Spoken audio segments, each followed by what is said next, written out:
All right, everybody, welcome back to Kosi's Arsenal podcast. My name is Kosi. How are you guys doing? Good morning, good afternoon, good evening, wherever you are and wherever you're watching this channel from. It's a Ghana's podcast where we discuss all Arsenal issues, predicted lineups, match previews, match reviews, transfer news, match reactions, everything about Arsenal. And it is your channel, by the way. Yesterday I was watching the United stand. They have they reached 1 million subscribers. I think AFTV reached 1 billion views, and those are big milestones that such channels can reach if we work together. So smash the like button, people, and get your subscriptions in because we want to reach the big milestones. Our target this year is 50,000 subscribers. If we get there, it is done for this year, and we wait for next year where we must hit 100k subs. But let us get the party started because we're going to be looking at the predicted lineup.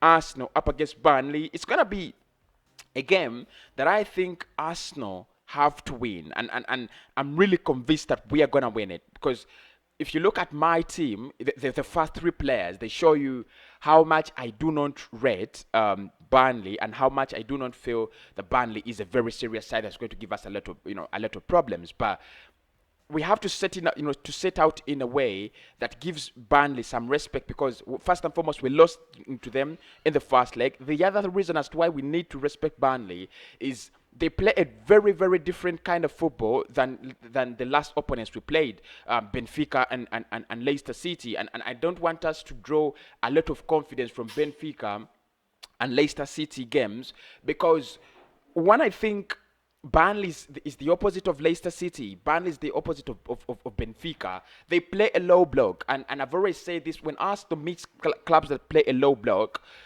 we freeze. It's like our brains become frozen. We just can't get around their bus, and that's a big problem because you're gonna find that if you have quality, almost 15 out of the 19 opponents you're playing in the league are going to play a low block. Look at City, even if they're playing Arsenal, even if they're playing Manchester United, they're facing a low block because their quality actually surpasses the quality of Arsenal and Manchester United. So I think this is a game where Arsenal have to be very, very sharp.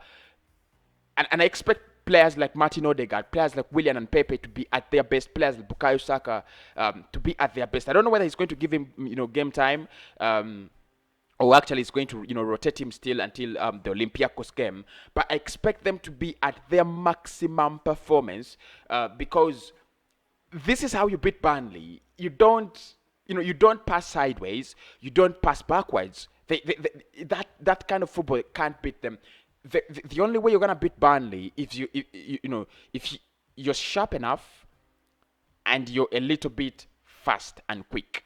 That is it. That is how you beat Burnley because they love getting you on the break, and they'll have 4 players or 3 players moving that ball forward on the break. So how do you utilize those spaces left by those 3 players? When you get the ball back as soon as possible, and that is how you can score 5 and 8 goals against them. But if you continue passing sideways, if you continue playing, cheeky chaka football, you can never beat teams like Burnley. And I'm telling you, it's going to be 0-0 written all over it, if Arsenal do not get out of the comfortable zone. So looking at the predicted lineup, I've gone with Ban Leno, and I did say when I was writing Leno's name that I do not care whether Leno starts or he doesn't start. I think this is a game where the goalkeeper might not have much work to do, and it's true. I don't think Leno is going to have a lot of work to do in this one. No, at least not in this one, because look, I expect Burnley to get us on the break. Create around 3 or 4 chances in the whole game. They could have 2 shots on target, and probably one will be a goal or one will be a super save from a goalkeeper. And I think Matt Ryan is a very good shot stopper. I really did appreciate his presence in the Aston Villa game. However much we lost, but I think he was good enough. I've gone with Rob Holding and Pablo Mari as my centre back partnership, and I did say that we need to first and foremost we need to see a centre back pairing that is regular. I'm really tired of this thing. Today, Pablo Mari plays with Holding. Tomorrow, Holding plays with Gabriel. Gabriel plays with Luis. We need to get two players that can play, best with each other in that centre back pairing. And I think Mikel Arteta needs to sort that out this season. You don't tell me that next season we are still dealing with defense issues. I don't think it's gonna be, it's gonna sit well with me. I don't think now. I'm coming back with Cedric, with Cedric Soares in the right back, and the reason is um, a player like Hector Bellerin, who loves getting into the wider areas of the pitch and passing that ball backwards, is very irrelevant in this game. Actually, totally useless. This is not a game where Hector Bellerin has any impact. You need a player like Cedric to make overlaps. You need a player like Cedric to stretch play in the wider area so that players like Saka and Pepe can get space to cut inside. And I think that's, that is going to determine how we beat Burnley, tomorrow. And before I talk about Cedric so much, I'm going to talk about Tierney as well. So I think I can include him already, and that is how my backline should look like, tomorrow in the early kickoff on Saturday. Burnley and sorry, Tierney and Cedric have one thing I really do like about them. They run until the end of the line. I think that is one of the qualities I really like about Tierney, and that's one of the qualities I really like about Cedric. They keep pumping in those balls, time in, time out, time in, time out, and you're gonna keep troubling, the defense of Burnley, because they have to track the runs of Cedric, they have to track the runs of Tierney. But remember, on the left we shall have Saka or Pepe, and then on the right we shall have, I think Saka will play on the right and Pepe will play on the left. So I think this is a game where I think Tierney and Cedric are going to be very important. Not because we're going to bring in crosses, and I don't want to see us bringing in crosses, because we do not have the aerial ability to beat Burnley in the air. So if you decide to go for an aerial battle, it's already lost. Trust me, it's a lost battle. What I want is Tierney and Cedric to run until the end of the line, creating more space. Of course, that means you're running until the end of the line, and you're moving bodies away, from the way. Pepe and Saka will get more chances to cut inside and do their own business. I think that is, what I think about that. Now, Thomas Partey, for me, is going to be very key in this game. Not because we are going to have midfield issues, no, but how much of creativity we source from Thomas Partey. He is a midfielder who is more like, a Yaya Toure, actually. I was looking for that name. I think he's our Yaya Toure.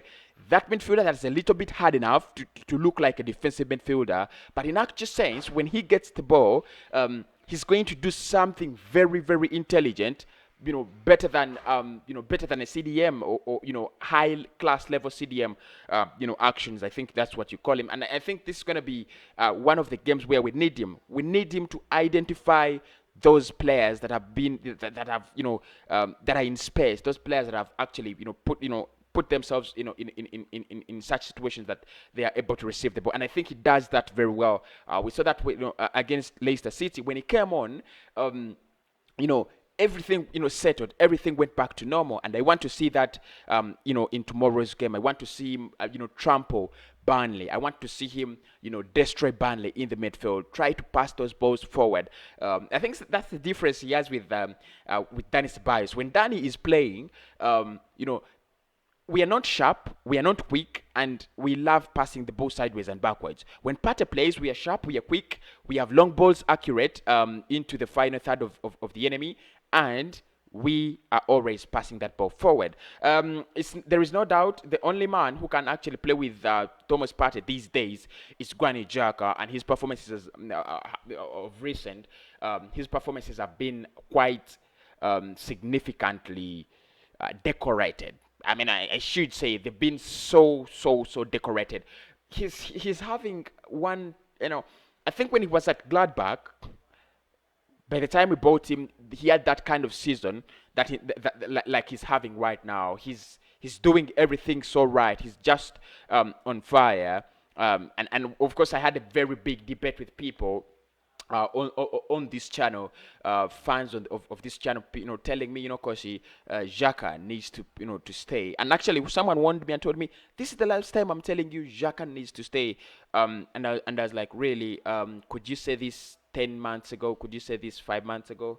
Can you say that? Can you compare his performance for the last 3 months to his performance for the last 3 years? There's so many questions, but look, I wanna focus on the game, and I think Xhaka needs to play, in this game. Of course, he provides that defensive assurance to Thomas Partey, so that Partey can move a little bit, forward in advanced positions. There is no one other than Martin Odegaard, for me to fill up that space, the creative space. It's going to be Odegaard, Partey, and Xhaka in the midfield. And I think this is a game where Odegaard has to shine. I really like the pass he made to Willian in the Leicester City game for the third goal. That was brilliant. That was a splitting pass. That is a Mesut Ozil, Angel Di Maria, Toni Kroos, Luka Modric kind of pass. That kind of pass that you think, is going to, crumble the wall, and really it did. So I think we need more of those, tomorrow against Burnley, because, the idea of Arsenal playing Burnley is you're playing a team that have literally put a wall in front of you, but that wall has little tiny spaces. Can you utilize them? I think Martin Odegaard is the man for that, especially that Emily Smith Rowe looks a little bit injured. Now, Pepe, for me, played very well. Played very well with played very well with sorry for that. Pepe played very well with Cedric in the Leicester City game. So I'll put Bukayo Saka back on the left. Although I think, you know what, Jay? Saka plays very well for me when he's playing as an inverted winger on the right. He plays so well. He's able to cut in. He's able to bring in those crosses, from far deep. He is able to run and run, towards in front of goal. I think that's why I would like Bukayo Saka to play on the right, but I'm going to put him on the left, and put Pepe. And put man like Pepe on the right, because I think he had a very good, a very good game against Leicester City. And look, this is a game where you have to start giving him, regular football, because if you do not give him that consistency as a player, he's never going to pick up. And Mikel Arteta knows that, and he's been screwing us up, and some of our players like that. He get, Lacazette this season, very good performances, and he's rewarded by sitting on the bench. Pepe, very good performances occasionally. And then he gets to sit on the bench. But I think Saka, Pepe, and Lacazette should actually be starting this game. Now you're gonna ask me why I didn't use Pierre-Emerick Aubameyang, and I'm gonna give you my reasons now. Looks like Lacazette doesn't work. Okay, why don't I try Aubameyang? Okay, so let us use Aubameyang, because I really do not care whether it's Lacazette or Aubameyang. For me, what I care about is the goals, and the reason as to why I wanted to use Lacazette is we might need to build a lot. To score goals, and Alexander Lacazette is one striker that is so good in the building process. One player that is so good in the build-up process, especially when want to play one-to-one-twos. If you want a striker playing deep, I think that is Alexander Lacazette trying to help out in the build-up process. But the only reason as why I would play Aubameyang is because against Burnley, you might get many chances, but they are very good defensive wise. So you need to take your chances, and that's why I would go for Pierre-Emerick Aubameyang. But either way, any striker that Mikel Arteta decides to use, I'm gonna be very, very, very okay with them. Look, that is my predicted lineup. Tell me about your predicted lineup in the comments below, and make sure you're subscribing, because we are on the road to 50k, my people. 50k this year.